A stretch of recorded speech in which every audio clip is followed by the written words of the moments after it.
Welcome to tomorrow's lessons today.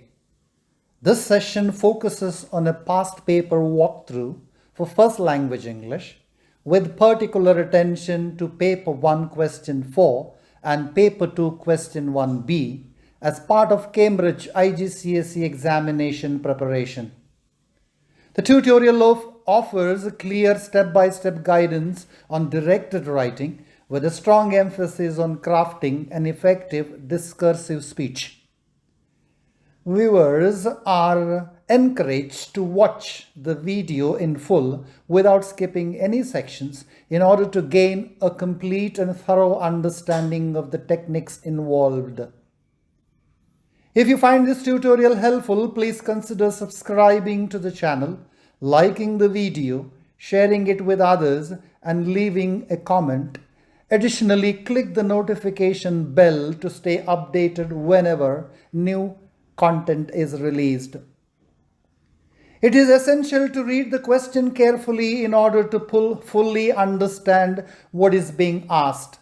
Breaking down the writing prompt will help you to approach the task with greater clarity.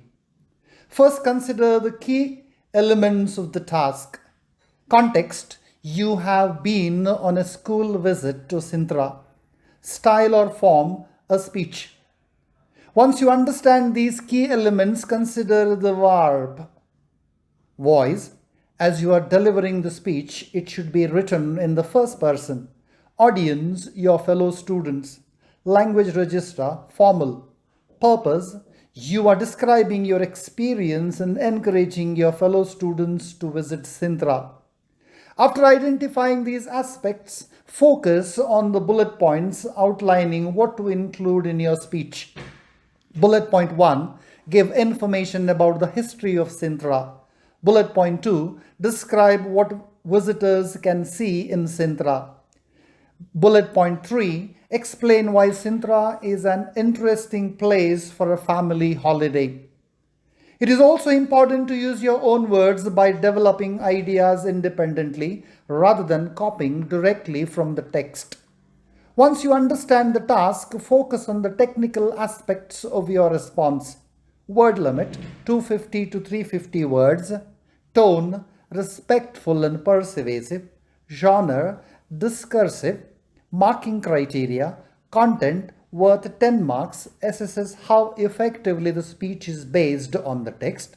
Quality, also worth 10 marks, assesses style, structure, and accuracy. This question assesses both reading and writing skills.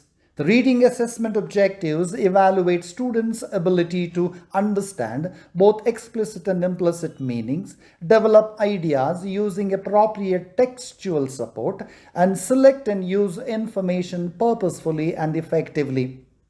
The writing assessment objectives assess students' ability to articulate and organize ideas clearly, as well as to use vocabulary, structure, and language appropriately for a specific purpose and audience.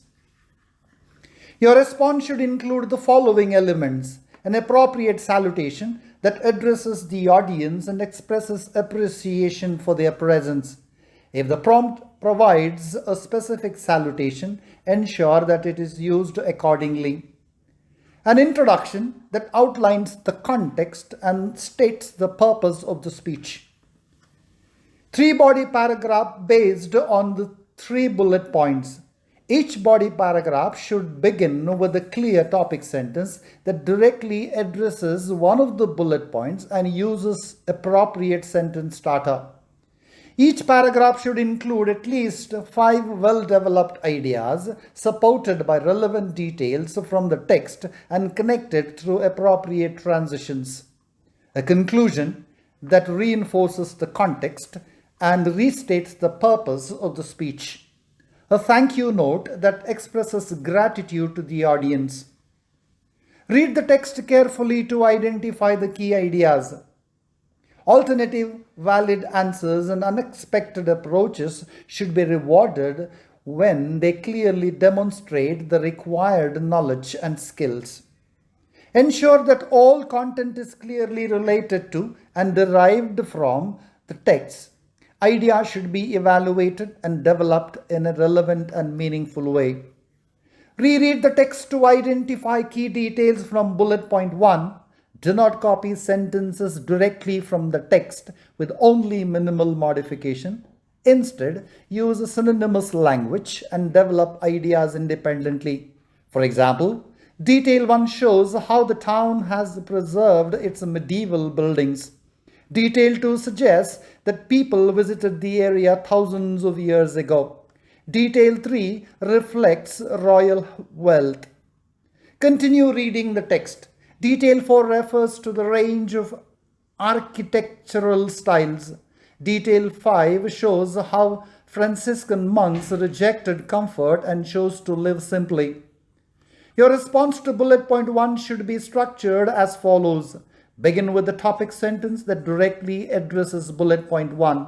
Then include 5 developed details presented logically and linked with appropriate transitions to ensure coherence and fluency. Reread the text to identify the key details for bullet point 2. Detail 1 provides panoramic views. Detail 2 reveals the royal and aristocratic past of Sintra. Detail 3 creates a sense of adventure. Continue reading the text. Detail 4 shows the strict living conditions of the monks.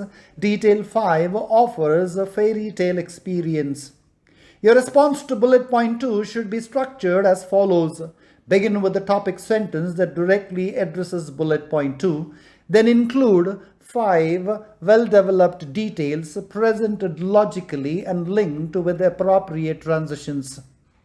Reread the text to identify key details for bullet point 3. Detail 1 refers to outdoor enjoyment for families. Detail 2 offers interesting insights for adults. Continue reading the text. Detail 3 creates opportunities for children to explore and engage with the place.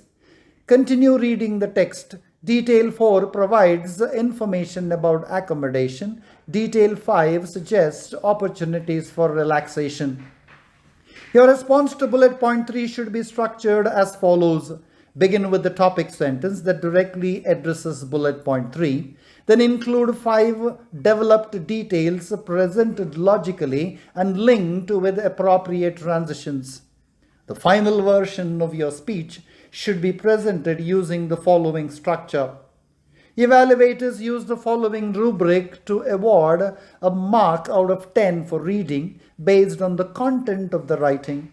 Evaluators also use the following rubric to award a mark out of 10 for writing based on the quality of the writing. That brings us to the end of today's lesson. Thank you for learning with tomorrow's lessons today. If you have not yet watched my previous videos on persuasive magazine articles, discursive letters, persuasive letters, and journal entries, I encourage you to do so in order to develop a comprehensive understanding of Cambridge IGCSE writing styles and examination techniques. If you found this lesson helpful, please remember to subscribe to the channel, like the video, share it with others, and leave a comment. Also, click the notification bell to be informed whenever a new video is released. Thank you for your continued support. Keep practicing, keep improving, and most importantly, keep learning. Until next time, take care and happy learning.